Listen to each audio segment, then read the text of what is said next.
श्री शिवाय नमस्तुभ्य मित्रांनो सर्वांना। आज आमच्याकडे सकाळी सकाळीच पावसाने आगमन केलं होतं। किती दिवसापासून वाट बघत होतो पावसाची, पण येतच नव्हता आणि आज पहिला पाऊस पावसाळ्याचा आला। म्हटलं चला मनूला म्हटलं जा पावसामध्ये जाऊ नये, कारण माझी आजी सांगायची की पहिल्या पावसात जर गेलं ना तर घामोड्या घामबेंड सगळे जातात, पाऊस घेऊन जातो असं म्हणून। लगेच मग मनूला तिकडे पाठवलं आणि लगेच तिला घरात बोलून तिची तयारी केली स्कूलमध्ये जाण्यासाठी।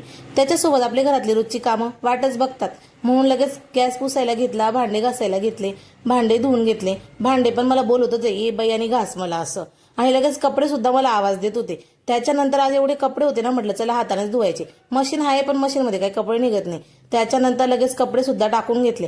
आज ना पुढेच कपडे टाकले होते, म्हटलं मध्येच पाऊस आला आणि सगळे कपडे धुतलेले ओले झाले तर त्याच्यामुळे पोर्च मध्येच कपडे आज सुकवायला टाकले।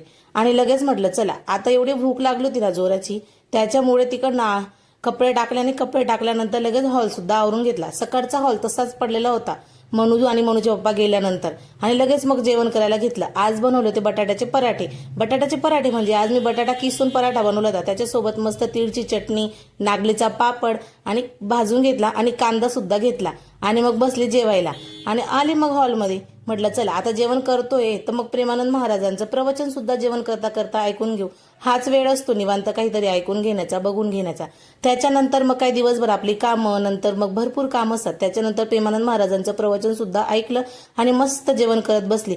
तर मग भेटूया उद्याच्या ब्लॉगमध्ये। Bye bye.